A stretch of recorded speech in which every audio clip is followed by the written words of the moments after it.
ایک سوال جو ہر دور میں انسان کے دل میں دستک دیتا رہا۔ اتنے بڑے آسمان کو بنانے والا اللہ کیسا ہوگا؟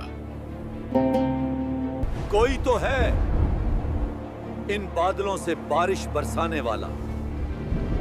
دیکھو کیسے یہ سوکھے درخت ہرے بھرے ہو رہے ہیں۔ اس نظام کو چلانے والا اللہ کیسا ہوگا؟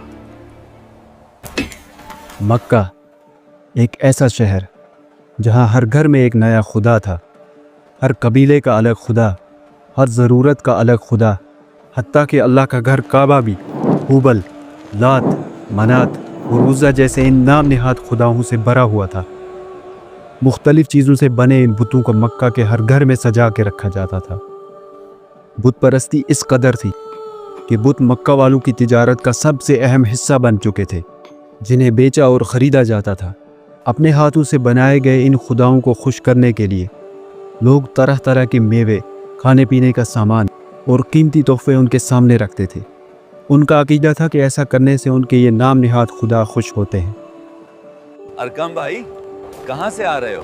میں قینان سے خدائے حبل کے لیے تحفے لایا ہوں۔ لیکن پھر شرک کے اس شور میں ایک پرسکون آواز گونجتی ہے، لا الہ الا اللہ۔ اللہ کے محبوب نبی محمد الرسول اللہ صلی اللہ علیہ وسلم اللہ کی وحدانیت کا اعلان کرتے ہوئے فرماتے ہیں، اے مکہ والوں، ان بتوں کی عبادت چھوڑ کر اسے ایک اللہ کی عبادت کرو جس کے سوا کوئی معبود نہیں۔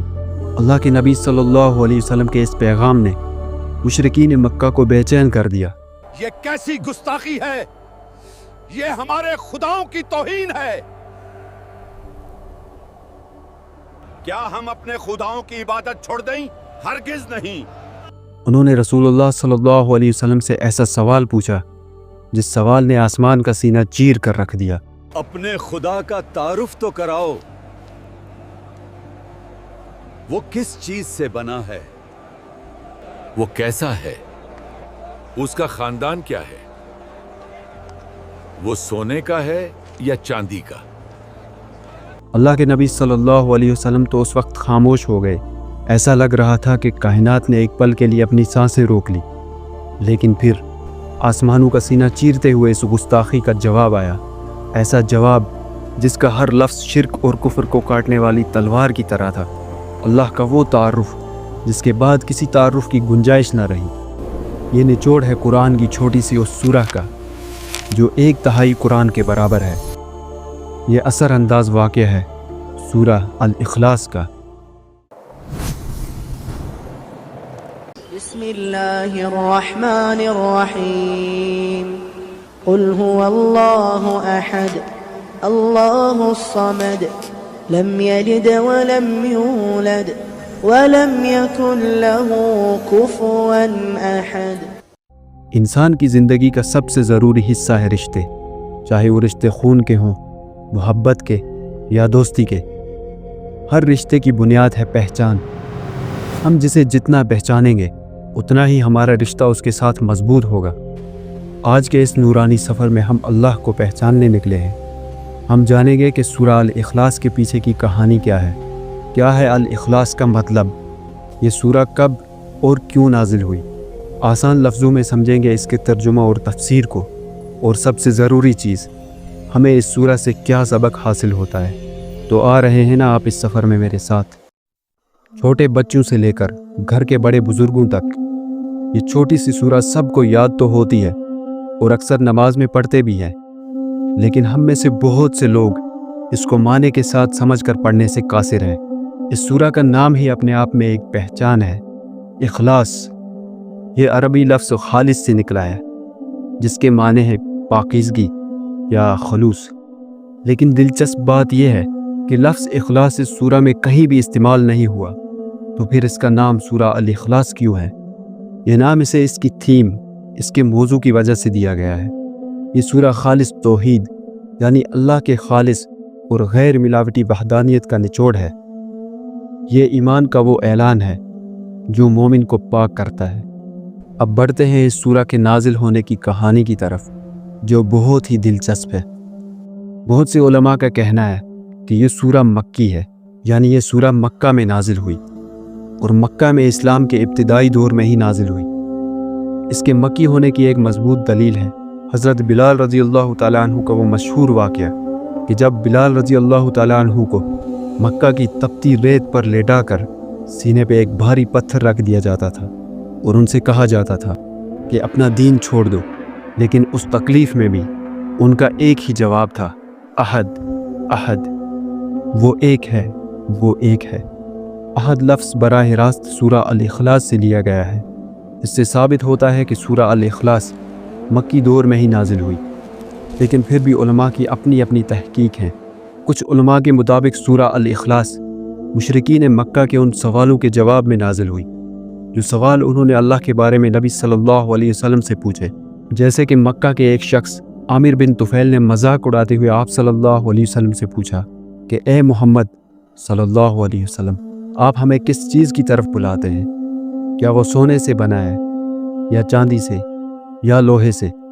بعض علماء کا کہنا ہے کہ ہجرت کے بعد مدینہ کے یہودیوں نے آپ صلی اللہ علیہ وسلم سے پوچھا، اے محمد صلی اللہ علیہ وسلم، ہمیں بتائیں آپ کا رب کیسا ہے؟ اس نے فرشتوں کو نور سے، آدم کو مٹی سے اور آسمان کو دھوئیں سے بنایا، تو آپ کا رب کس چیز سے بنا ہے؟ اسی طرح نجران کے عیسائیوں کا ایک گروپ آپ صلی اللہ علیہ وسلم کے پاس آیا، انہوں نے بھی ٹھیک ایسا ہی سوال کیا۔ ہر کوئی ایک جسمانی تعارف چاہتا تھا، کیونکہ وہ ایسے معبودوں کے عادی تھے جو پیدا ہوتے تھے، جن کے خاندان ہوتے تھے، جو مختلف چیزوں سے بنتے تھے اور جن کا خاتمہ بھی ہوتا تھا۔ ان تمام سوالات کے جواب اللہ نے سورہ الاخلاص کی صورت میں نازل کیا۔ اب اس سورہ کا لفظ بلفظ مطلب سمجھتے ہیں۔ اس میں ٹوٹل 4 آیات ہیں۔ قل هو اللہ احد، کہہ دیجئے کہ وہ اللہ ایک ہے۔ یہاں اگر واحد لفظ آتا تو اس کا مطلب بھی ایک تھا، لیکن اس ایک کے بعد 2، 3 یا 4 بھی آ سکتے تھے، یعنی گنتی کا واحد، مگر یہاں واحد نہیں بلکہ احد لفظ آیا ہے۔ احد کا مطلب ہے مطلق وحدانیت، ایبسولوٹ وننس، وہ ایک جس کے بعد کوئی دوسرا نہیں آتا۔ احد لفظ عربی زبان میں قرآن کے بعد صرف اور صرف اللہ کے لیے استعمال ہوا ہے۔ دوسری آیت ہے، اللہ الصمد، اللہ بے نیاز ہے۔ الصمد کے کئی معنی ہیں، جیسے کہ انڈیپینڈنٹ، پرفیکٹ۔ الصمد اللہ کی ایک صفت ہے کہ اللہ کسی کا محتاج نہیں، بلکہ ساری مخلوق اسی کی محتاج ہے۔ وہ نہ سوتا ہے، نہ کھاتا ہے، نہ پیتا ہے، بلکہ وہ ان ساری ضروریات سے پاک ہے۔ الصمد کا ایک معنی یہ بھی ہے کہ وہ ذات جس کی طرف مصیبت اور پریشانی میں رجوع کیا جائے، لم یلد ولم یولد، نہ اس نے جنا نہ وہ جنا گیا۔ یہ آیت عیسائیوں کے عقیدے کو رد کرتی ہے، جنہوں نے حضرت عیسیٰ علیہ السلام کو اللہ کا بیٹا کہا، اور یہودیوں کے عقیدے کو رد کرتی ہے، جنہوں نے حضرت عزیر علیہ السلام کو اللہ کا بیٹا کہا، اور ان مشرکین کے عقیدے کو رد کرتی ہے جنہوں نے فرشتوں کو اللہ کی اولاد کہا۔ کسی کے پیدا ہونے یا کسی کی پیدائش کا ذریعہ بننے کا مقصد ہوتا ہے اپنی نسل کو آگے بڑھانا، اور یہ وہی مخلوق کرتی ہے جنہیں اپنی نسل کے ختم ہو جانے کا ڈر ہو، جیسے انسان، حیوان، پرندے وغیرہ۔ لیکن اللہ ہمیشہ رہنے والا ہے، اس لیے اسے نہ نسل کی ضرورت ہے نہ ہی خاندان کی۔ یہاں پہ یہ بھی کلیئر ہو جاتا ہے کہ اللہ اس چیز سے بھی بالکل پاک ہے، نہ وہ کسی کی اولاد ہے نہ اس کی کوئی اولاد ہے۔ ولم یکن له کفوا احد، اور اس کے برابر کا کوئی نہیں، یعنی اللہ اپنی ذات اور صفات میں ایک ہے۔ سورہ الاخلاص کے بہت سے فضائل ہیں، اور اس کی ایک فضیلت یہ بھی ہے کہ یہ سورہ 1/3 یعنی 1/3 قرآن کے برابر ہے۔ علماء کرام فرماتے ہیں کہ پورا قرآن بنیادی طور پر 3 حصوں میں تقسیم ہے: توحید یعنی اللہ کی پہچان، اللہ کی وحدانیت، رسالت، نبوت اور الہی قانون یعنی وہ لاز جن سے ہمیں پتہ چلتا ہے کہ کیا کرنا ہے اور کیا نہیں کرنا، آخرت یعنی آخرت کا دن۔ سورہ الاخلاص خالص توحید ہے۔ یہ قرآن کے پہلے اور سب سے اہم حصے کی سمری ہے، اس لیے اسے سمجھ کر پڑھنا گویا قرآن کے سب سے بنیادی پیغام کو اپنے اندر زندہ کر لینا ہے۔ اس آسان سی اور چھوٹی سی سورہ کی فضیلت ہمارے تصور سے بھی بہت اونچی ہے۔ اس سورہ سے محبت کا صلہ جنت ہے۔ ایک صحابی اس سورہ کو ہر نماز میں پڑھتے تھے۔ جب آپ صلی اللہ علیہ وسلم نے وجہ پوچھی تو انہوں نے کہا اس سورہ میں اللہ کی صفات ہے، اس لیے مجھے اس سے محبت ہے۔ تو آپ صلی اللہ علیہ وسلم نے فرمایا تمہاری اس سے محبت تمہیں جنت میں لے جائے گی۔ سورہ الاخلاص صرف ایک سورہ نہیں، یہ آپ کے اور میرے رب کا تعارف ہے۔ یہ ایسا آئینہ ہے جس میں ہمیں اللہ کی ذات کی جھلک دکھائی دیتی ہے، پاک، بے مثال اور ہر ضرورت سے بے نیاز۔ ایک مومن کی حیثیت سے سورہ الاخلاص کو معنی کے ساتھ پڑھنا ہمارے لیے بے حد ضروری ہے، کیونکہ ہر رشتہ پہچان سے ہے، اور اللہ کے ساتھ ہمارا رشتہ تبھی مضبوط ہو سکتا ہے جب ہم اللہ کو پہچان پائیں گے، کیونکہ اللہ کو پہچاننا زندگی کا سب سے بڑا ٹریجر ہنٹ ہے، اور سورہ الاخلاص اس خزانے کا نقشہ ہے۔ اور ایک ضروری بات، ہر انسان کی زندگی میں اتار چڑھاؤ تو آتے ہی رہتے ہیں۔ جب بھی برے حالات آپ کو گھٹنے ٹیکنے پر مجبور کر دیں تو ایسے میں اس ذات کی طرف رجوع کریں جو الصمد ہے۔ اس ایمانی سفر کو جاری رکھنے کے لیے ایمانی فائٹ ٹاکس کے ساتھ جڑے رہیں۔ اگر یہ ویڈیو آپ کے لیے تھوڑی سی بھی ہیلپ فل رہی تو کامنٹس میں اپنے خیالات کا اظہار ضرور کریں۔